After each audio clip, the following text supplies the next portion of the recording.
नमस्कार, स्वागत है आप सभी का हमारा राजस्थान में। आपके साथ मैं हूं पल्लवी रविंद्र सिंह। केंद्रीय मंत्री नितिन गडकरी और वरिष्ठ नेता गुलाम नबी आजाद ने सोमवार को भले ही संसदीय लोकतंत्र को मजबूत करने पर विशेष बल दिया, लेकिन गडकरी इस दौरान खुद को तंज कसने से रोक नहीं पाए। दरअसल जयपुर में विधानसभा परिसर में संसदीय प्रणाली और जन अपेक्षाएं विषय पर आयोजित कार्यशाला में दोनों ही नेताओं ने शिरकत की और इस दौरान लोगों को संबोधित भी किया।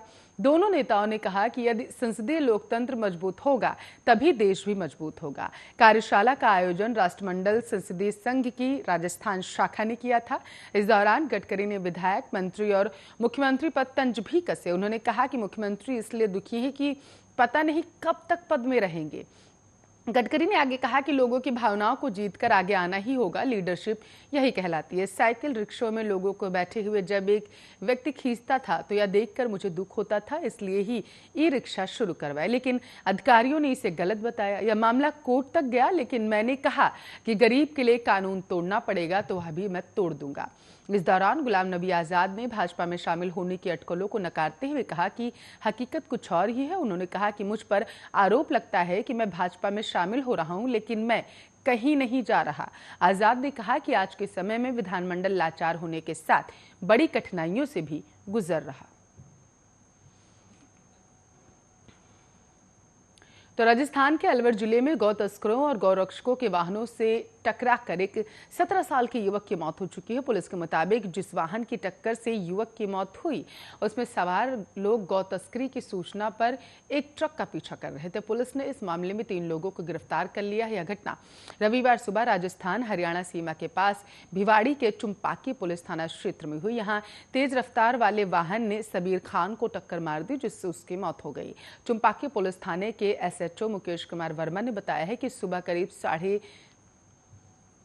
4:30 बजे के आसपास सबीर को खेड़ी गांव के पास पहले गौ तस्करों के वाहन से टक्कर लगी और इसके बाद पीछा करने वाले का वाहन सबीर के ऊपर से निकल गया। सबीर के परिवार वालों ने 7 लोगों के खिलाफ मामला दर्ज कर लिया है। इनमें से 3 को गिरफ्तार कर लिया गया है। चुम्पाकी के थाना अधिकारी मुकेश कुमार वर्मा ने बताया है कि सोनू, हरकेश व नरेंद्र को गिरफ्तार कर लिया गया है, जबकि 4 आरोपी अभी भी फरार। मामले की जांच की जा रही है। सबीर का शव पोस्टमार्टम के बाद परिवार को सौंप दिया जाएगा। भिवाड़ी के वृत्ताधिकारी हरिराम कुमावत ने कहा कि ट्रक में 18 गाय थी। यह हरियाणा के नूंह जिले में एक जगह पेड़ से टकराकर दुर्घटनाग्रस्त हो गई थी। गायों से जुड़े मामले की जांच हरियाणा पुलिस कर रही है।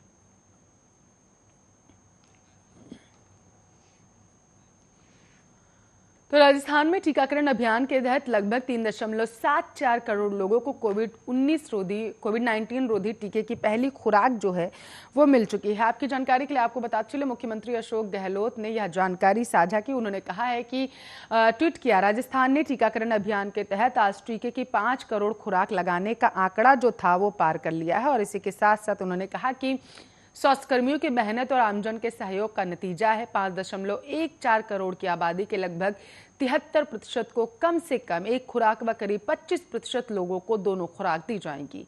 गहलोत ने कहा, राज्य में टीकाकरण को लेकर लोगों में उत्साह है और हम जल्द से जल्द सभी नागरिकों को टीका लगाकर कोविड-19 की तीसरी लहर की आशंका को दूर करेंगे। इससे पहले राज्य के चिकित्सा और स्वास्थ्य मंत्री डॉक्टर रघु शर्मा ने कहा था कि कोरोना वायरस रोकथाम के प्रबंधन के बाद अब राजस्थान टीकाकरण में भी अन्य राज्यों के लिए मिसाल बनता जा रहा है। सोमवार शाम 4 बजे तक राज्य में कुल 5 करोड़ से अधिक लोगों को टीके की खुराक दी गई।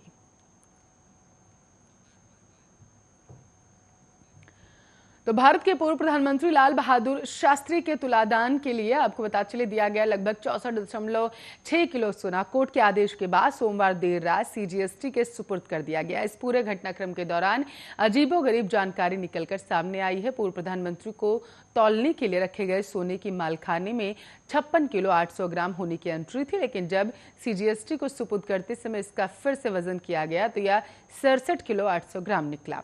इस सोने की कीमत करीब 32 करोड़ है। कार्रवाई के दौरान CGST के वरिष्ठ अधिकारी मौजूद रहे थे। मालखाने के रिकॉर्ड में दर्ज सोने की मात्रा से ज्यादा सोना मिलने पर एक बार फिर से असमंजस की स्थिति पैदा हो गई है। ऐसे में अधिवक्ता प्रवीण खंडेवाल ने अधिकारियों को साल 1975 का कोर्ट का आदेश भी याद दिलाया। इस आदेश में लिखा था कि पूर्व प्रधानमंत्री लाल बहादुर शास्त्री को तौलने के लिए दिया गया संपूर्ण सोना गोल्ड कंट्रोल ऑफिसर के सुपुर्द किया जाए, लेकिन अब गोल्ड कंट्रोल ऑफिसर का पद समाप्त हो चुका है और उसकी जगह CGST की टीम टीम कर रही है। ऐसे में सोने की सुपुर्दगी सीजीएसटी के अधिकारियों को दी गई है। पूर्व प्रधानमंत्री लाल बहादुर शास्त्री को तौलने के लिए रखे गए सोने पर न्यायालय की ओर से अब तक 5 बार आदेश दिया जा चुका है। न्यायालय के आदेश के बाद ही उदयपुर जिला कलेक्टर के मालखाने में रखा गया सोना सुपुर्द किया जाएगा। मालखाने में लगभग 56 किलो 863 ग्राम सोना रखे होने की जानकारी है, लेकिन सोमवार रात जब सुपुर्दगी से पहले उसका वजन किया गया तो वह 67 किलो 800 ग्राम निकला। इसमें से 3 किलो 200 ग्राम के सोने के एक बिस्किट का नंबर दस्तावेजों में लिखे गए नंबर से भिन्न था। ऐसे में जिला कलेक्टर ने 3 किलो 200 ग्राम सोने का बिस्किट सीजीएसटी को सुपुर्द नहीं किया। सीजीएसटी की टीम करीब 32 करोड़ कीमत का 64 किलो 600 ग्राम सोना सुपुर्द कर दिया गया। अधिवक्ता प्रवीण खंडेवाल ने बताया है कि 3 किलो 200 ग्राम सोने के लिए फिर से न्यायालय में प्रार्थना पत्र दिया जाएगा।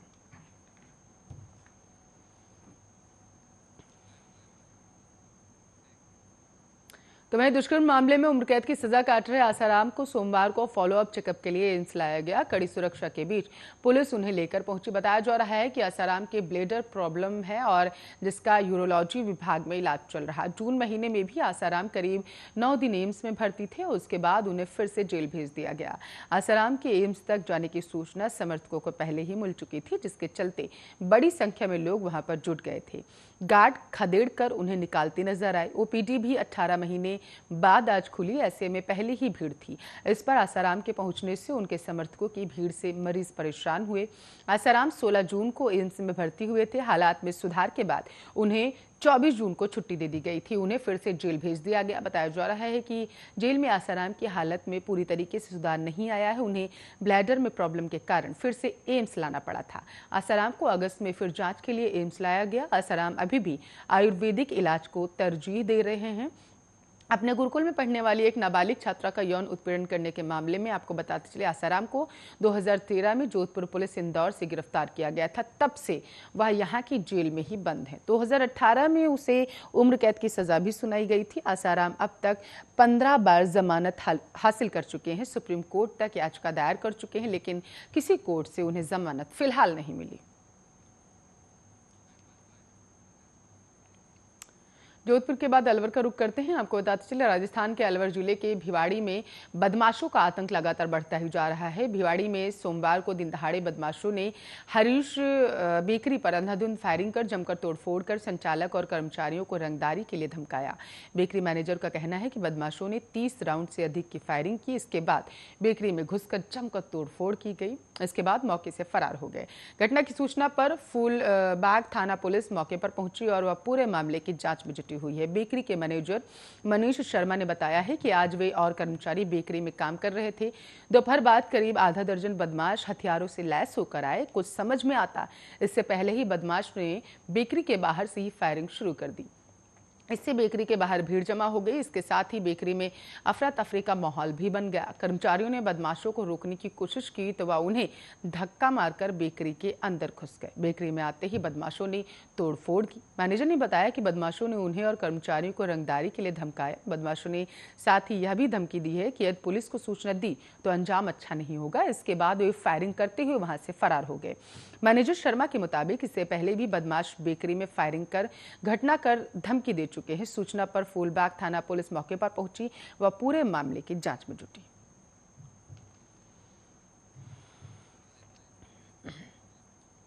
तो वहीं दूसरी तरफ जैसलमेर पुलिस को रेलवे स्टेशन पर संदिग्ध हालत में एक 14 साल की किशोरी मिली है। उसे देह व्यापार में किसी तरीके से धकेला गया था।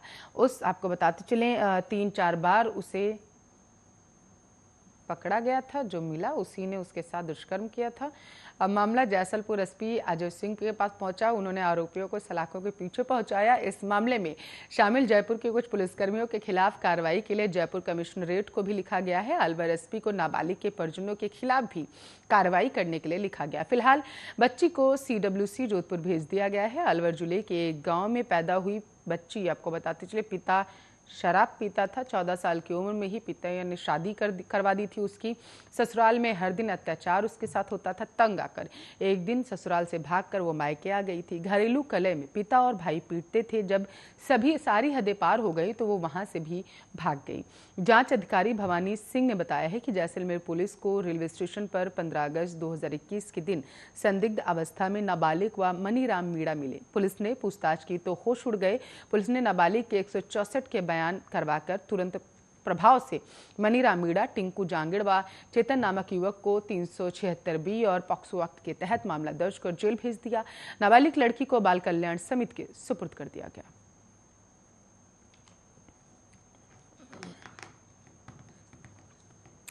तो वहीं दूसरी तरफ राजस्थान में डीएसपी वीडियो सामने आने के बाद निलंबित महिला कांस्टेबल को भी गिरफ्तार कर लिया गया। आपको बताते चले, स्पेशल ऑपरेशन ग्रुप ने रविवार को महिला कांस्टेबल को कलवार इलाके में उसके चाचा के आवास से गिरफ्तार किया था। उसे पॉक्सो अधिनियम की विभिन्न धाराओं के तहत गिरफ्तार किया गया था। आपको ये भी बताते चलो, उससे अभी पूछताछ चल रही है। इससे पहले गिरफ्तार डीएसपी को कोर्ट ने 17 सितंबर तक पुलिस हिरासत में भेज दिया था। पुलिस हीरालाल सैनी से पूछताछ कर रही है। पुलिस पूछताछ में खुलासा हुआ है कि दोनों के बीच पिछले 5 साल से अफेयर चल रहा था। दोनों 2016 में अजमेर में मिले थे, तब से दोनों के बीच संबंध है। 5 साल के दौरान कई दफा दोनों ने अवैध संबंध बनाए। दरअसल पुष्कर के 5 स्टार होटल के रिजॉर्ट के स्विमिंग पूल में बच्चे के सामने निलंबित डीएसपी हीरालाल सैनी और महिला कांस्टेबल ने अश्लील हरकतें की थी और जांच में सामने आया कि आरोपी डीएसपी ने महिला कांस्टेबल के साथ करीब 50 अश्लील वीडियो बना रखे थे। उसके बाद महिला के पति ने नागौर एसपी से लिखित शिकायत की। मामला इतना बढ़ गया कि डीजीपी खुद ही कार्रवाई करते हुए 4 पुलिसकर्मियों को निलंबित कर दिया।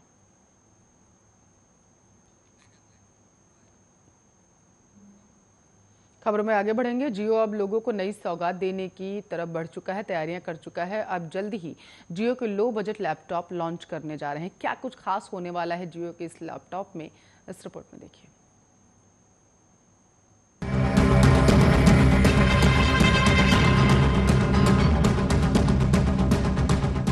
जियो के किफायती प्लान्स और मोबाइल नेटवर्क ने देश के हर वर्ग को एक दूसरे से जुड़ने में अहम भूमिका निभाई है। जियो के सस्ते 4G फोन, जियो के नेक्स्ट फोन की खबरों के बाद अब जियो के लो बजट लैपटॉप लॉन्च करने की खबर सामने आई है।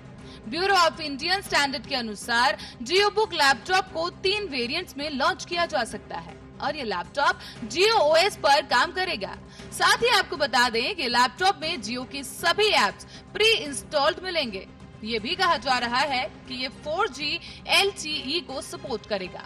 अब आपको बता दें कि इससे पहले साल 2008 में आई एक रिपोर्ट में कहा गया था कि जियो लैपटॉप सेगमेंट में काम कर रही है। उम्मीद की जा रही है कि इससे ऐसे ग्राहकों तक पहुंचने में मदद मिलेगी जो बजट फ्रेंडली कंप्यूटिंग डिवाइस की तलाश कर रहे हैं। तो वहीं आपको बता दें कि जियो ने जियो बुक के लिए चीनी निर्माता ब्लू बैग कम्युनिकेशन टेक्नोलॉजी के साथ साझेदारी की। ये कंपनी अपने कारखाने में पहले से ही जियो फोन मॉडल बना रही है। XDA डेवलपर्स के अनुसार उसने आंतरिक दस्तावेजों से ये जानकारी इकट्ठा की है कि जियो बुक का डेवलपमेंट पिछले साल सितंबर की शुरुआत में ही शुरू हो गया। इसके साथ ही एक तस्वीर भी शेयर की गई जो बताती है कि लैपटॉप पूरी तरह से तैयार होने के बाद कैसा दिखेगा। दरअसल लीक इमेज में देखा जा सकता है कि लैपटॉप में विंडोज भी है, लेकिन डिवाइस को विंडोज पर चलाने की उम्मीद नहीं है। ऐसे में ये उम्मीद की जा रही है कि अगर जियो वास्तव में जियो बुक पर काम कर रहा है तो स्पेसिफिकेशन अलग होंगे।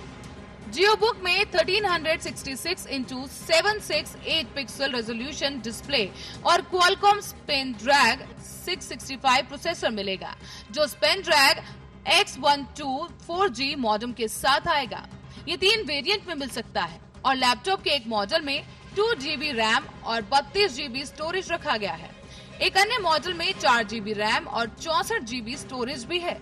कनेक्टिविटी ऑप्शन में एक mini HDMI connector, dual band wifi और ब्लूटूथ भी शामिल हो सकते हैं। इसे 3 एक्सेस और क्वालकॉम ऑडियो चिप भी मिल सकती है। बताते चलें कि जियो ऐप जैसे जियो स्टार, जियो मीट और जियो पेजेस को जियो बुक में प्री इंस्टॉल्ड किया गया है। इसके अलावा इसमें माइक्रोसॉफ्ट ऐप्स जैसे टीम्स, एज और ऑफिस भी मिल सकता है। जियो बुक की कीमत के बारे में डिटेल अभी सामने नहीं आई है, हालांकि उम्मीद की जा रही है कि लैपटॉप इस साल के अंत में एक बजट सेगमेंट में मिल सकता है। News desk, Arya news.